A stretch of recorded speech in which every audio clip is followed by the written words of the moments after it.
Hello and welcome everyone to another episode. Yes, so Duna Base Alpha, number 2, I should call it that. Yeah, so I've been really busy at work with, making sure that this Duna base is everything that I need it to be and everything that I want it to be.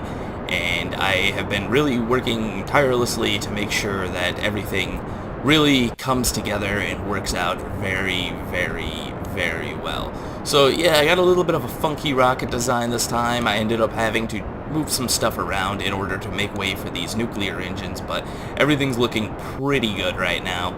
I did test this out a little bit. It does seem to work when it wants to, but that is a different story.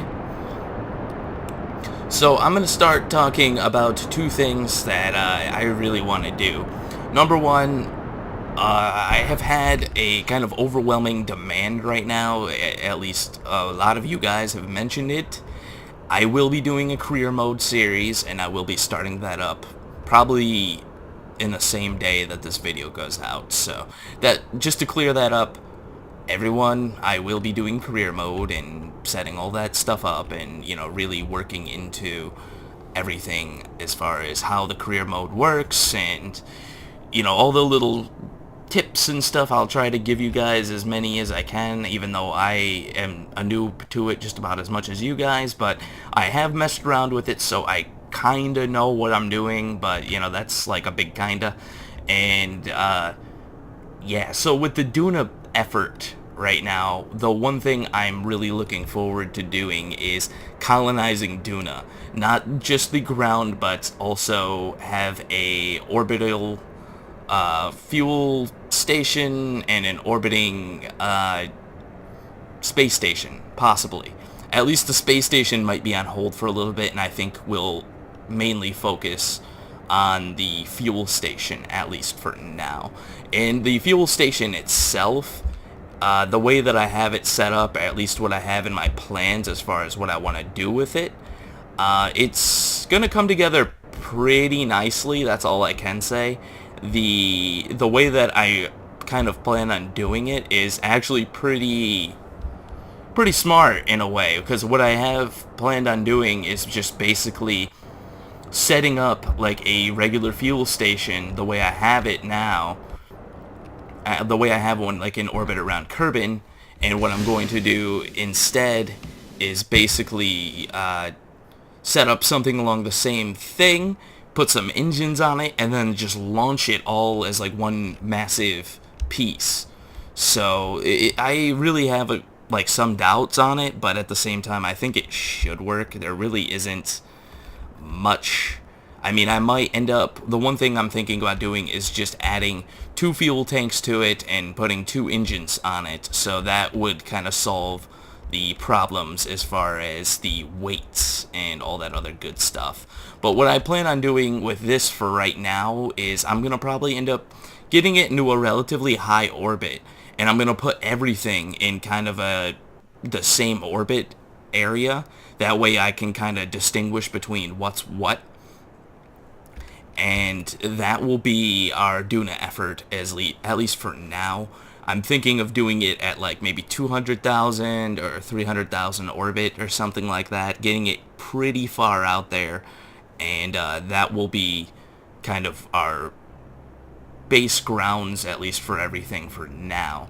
And I have this kind of planned where basically I'll be doing this and setting everything up by the 200th episode for this series. So I think that should be amazing. I don't know 100% if everything's gonna work accordingly, and the one thing I just found out, and I don't know if you guys know this, but these little landing legs here, the LT-1 legs, I think are in the game to replace the other landing legs, the really crappy ones that break basically the minute you do anything with them. So I don't know 100% certain if that's what they were, if those were replaced with these landing legs, but the other ones don't even exist anymore. So that is kind of one of those things that I just found out, and I was like completely blown away because I was looking for the landing legs and I couldn't find them. So it's a good thing. Good things are going on with this game. At least they know enough to know to change the landing legs because they kind of suck. So it's amazing. It's just the amount of things that have changed in such a little amount of time. Now, I do apologize for those of you who are kind of waiting for a video every day. Once again, I have been just kind of overwhelmed with a lot of things, and I really am trying to do it as much as I can, but you know how it is sometimes with certain things, you just can't do it. So I really do apologize for that, and I plan on getting out more episodes and really cracking down and starting to record and getting everything done as much as I can and as soon as possible. And what is this thing with the funky orbit here? I don't know what I'm looking at here. There's the Kerbal Space Station, the Kerbal Fuel Tanker, Kerbal Transport. I think I'm going to end up redoing the Kerbal Transport, to be honest. Why are we gaining, like, no speed at all? That's not good. There we go. So I should cover a little bit of what this craft is all about, like I normally do, and this one will be the one that actually lands on Duna. It has all the parachutes set up, everything's all set up. This stage here I plan on bringing with me somehow, otherwise I'm going to be moving things around and changing a few things. I am not 100% certain on how everything is going to be set up. But yeah, that's kind of the gist of everything as far as I know. But I think I just noticed for right now, but I'll probably end up having to relaunch after this episode, but I failed to put RCS ports on here. That kind of sucks, but I think I'm just going to end up relaunching. So that kind of sucks. But the Duna effort is definitely going to be something that is going to be pretty awesome. That's all I can say. I really want to kind of beat what I have with the Jewel Explorer, which is way out there. There it is. I kind of want to, step up, compared to the Jewel Explorer and what we did with that. And I thought that was an absolutely amazing trip. And I can't believe that everything just fell together so well with this entire build with the Jewel Explorer. I mean, I'm not talking about this, but so I'll cover a little bit of this. I ended up adding them even though they're really not going to be really usable for anything, but I have the mystery goo on here. I added the science stuff. We have our satellite dish here, and I ended up putting the big satellite dish, which if you guys haven't seen already, looks amazing. The way that it's set up, it's just the most... if the satellite just looks like amazing. It's such a cool way, a cool design. I can't believe that they changed it. And like when they changed it, I was really against it. I was like, oh, that's probably gonna look horrible, or it's gonna be stupid. And I looked at it, I'm like, it's just a stupid can. And then I pushed the button, I'm like, oh my god. So I can't really complain. There really isn't anything that has really turned me off to this game. And now that I think about it, I think I'm just going to end up getting rid of this completely. I'm not even going to do a relaunch. So I was thinking about it, but really don't need to. There's really no purpose in doing it. So I'm going to keep this pointed up a little bit. Alright, we're getting kind of close to our AP. I'll just nose up a little bit so we're not going to cross it here. We'll probably end up crossing it, but only for like maybe a little bit. We just got to pull the rest of our orbit up. It's really taken forever to get this thing into orbit, but I'm fairly confident we're at 142 that we're not going to have to worry too much about all of this. So we're few minutes passed here, but well, I think like a few seconds passed, but I think we'll be hitting orbit here relatively soon. Now, the one thing that did change a little bit, and I'm really curious as to how well this is going to work, is basically when you look at these modules, or these landing legs, I don't know if I can lower them right now. I think I can. I don't think it's going to screw anything up. But if you look at them, they're a little bit elevated compared to the old landing legs. So I don't know how much that's going to change anything, if it will, or something like that. But I think we just achieved orbit. There we go. Yeah, we did.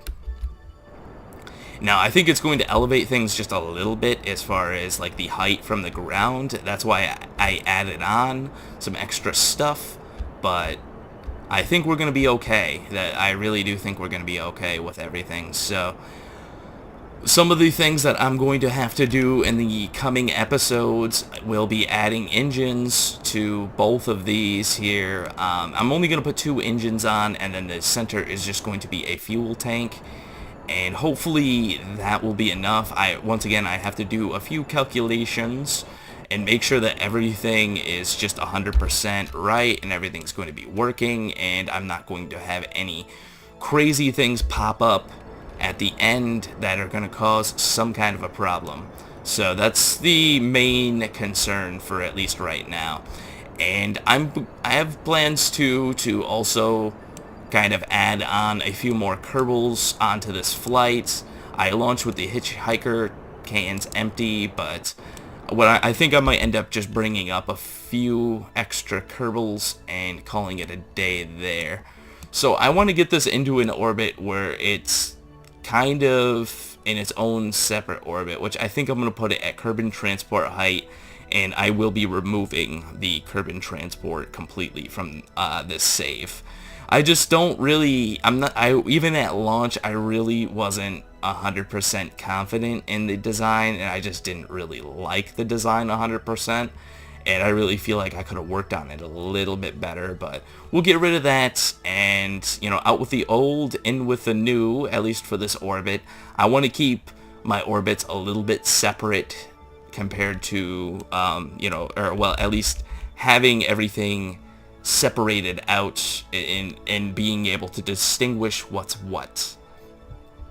But the one thing I will say is this is going to be one of the most epic things I do next to the Jewel Explorer and everything else. It's going to take a very, very long time to have everything set up and working properly, but I really am pretty confident with everything right now. So we got our lights going. I just did a little light test to make sure that everything's working right, and everything's looking good so far. The only thing I'm a little bit wary about is these landing legs, and hopefully everything just kind of works out with those. So that's the main concern right now. So 224, I'll get this up to 224, and yeah, that will be pretty much the end of this for now, but it's only going to take a few seconds. Now, this piece, I think I mentioned already, is not going to go down to Duna, any of that stuff. It is merely just tagging along, and there's going to be one more, so there is going to be a lot of stuff that I bring, and the way that everything's going to be set up, it's going to be a little bit funky, but I'm really hoping that it works out just the way I want it to. So we're in orbit, and we got our orbit that we need. I'll just decouple here. And the one cool thing that I'm going to show you as well, that I thought this was cool, but basically there's going to be a stage to bring it down to Duna to deorbit it when we get there. And basically what ends up happening is it will be on this portion of the craft right in the middle here, docked up right here.